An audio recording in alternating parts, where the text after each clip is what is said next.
So I'm going to talk about food. You know, I have such an interesting job sometimes because I get to work with families all the time on different issues to do with food, with lifestyle and lifestyle change. And the two things that come out are eating disorders and overweight obesity. And how do we match those two things? We have this enormous fear of eating disorders, particularly in our daughters. Yet actually in reality, and what I'm going to show you on my slides, is that what we should be more concerned about is the overweight end of the spectrum.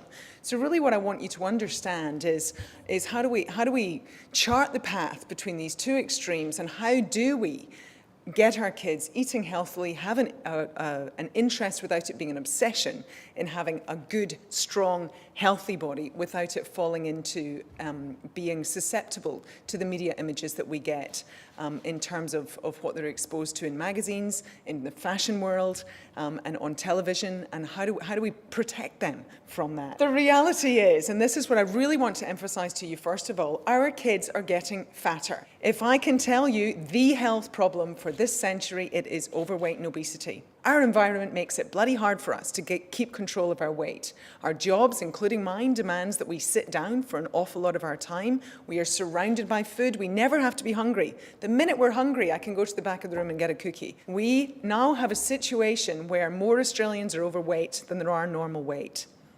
That's frightening. And the figures are escalating. Within our lifetimes, people, it is going to be more normal. Most of your friends are going to be overweight.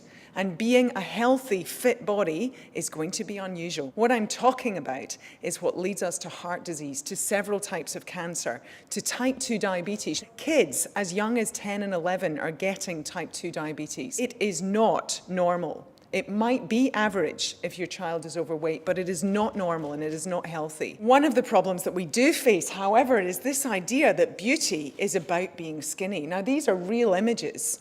Now, when I was talking on Thursday with Mia was showing how much photoshopping goes on. But there is no doubt, looking at these images, this girl's ribs being shown is not down to photoshopping. So the problem that we face in this era of us all getting fat is that this is what we're exposed to in the media. And our young children, now I'm going to include boys in this too, because boys are increasingly under pressure. Boys and men are increasingly under pressure to also conform to a certain ideal. We're in this era where we have this enormous concern. And then I have girls coming to me saying, well, my friends are telling me I'm fat. I'm the fat one. I want to be as skinny as my friends are.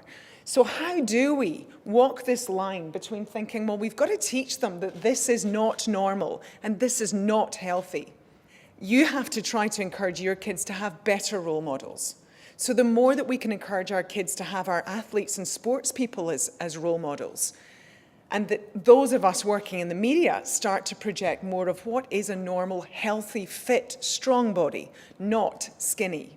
If we just look at the last children's survey we've got, the first thing I want to reassure you is that at the moment, most of our kids are a healthy weight.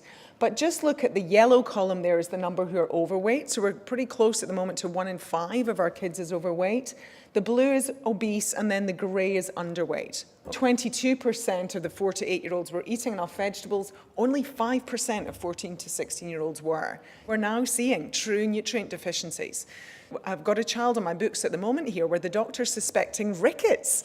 Rickets, for goodness sake. We haven't seen rickets since the 18th century.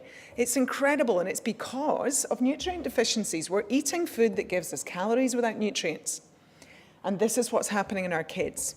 We're also not active enough. And one of the problems with kids is that, again, you know, most of them, 69%, so not bad, are doing about an hour of exercise a day. But the girls in particular get less active when they get up into teenage years.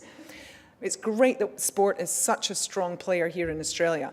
But what we do have to be careful of is that it doesn't segment the non-sporty kids to not doing any exercise whatsoever. So we have to be very careful with that it's not always about the winning.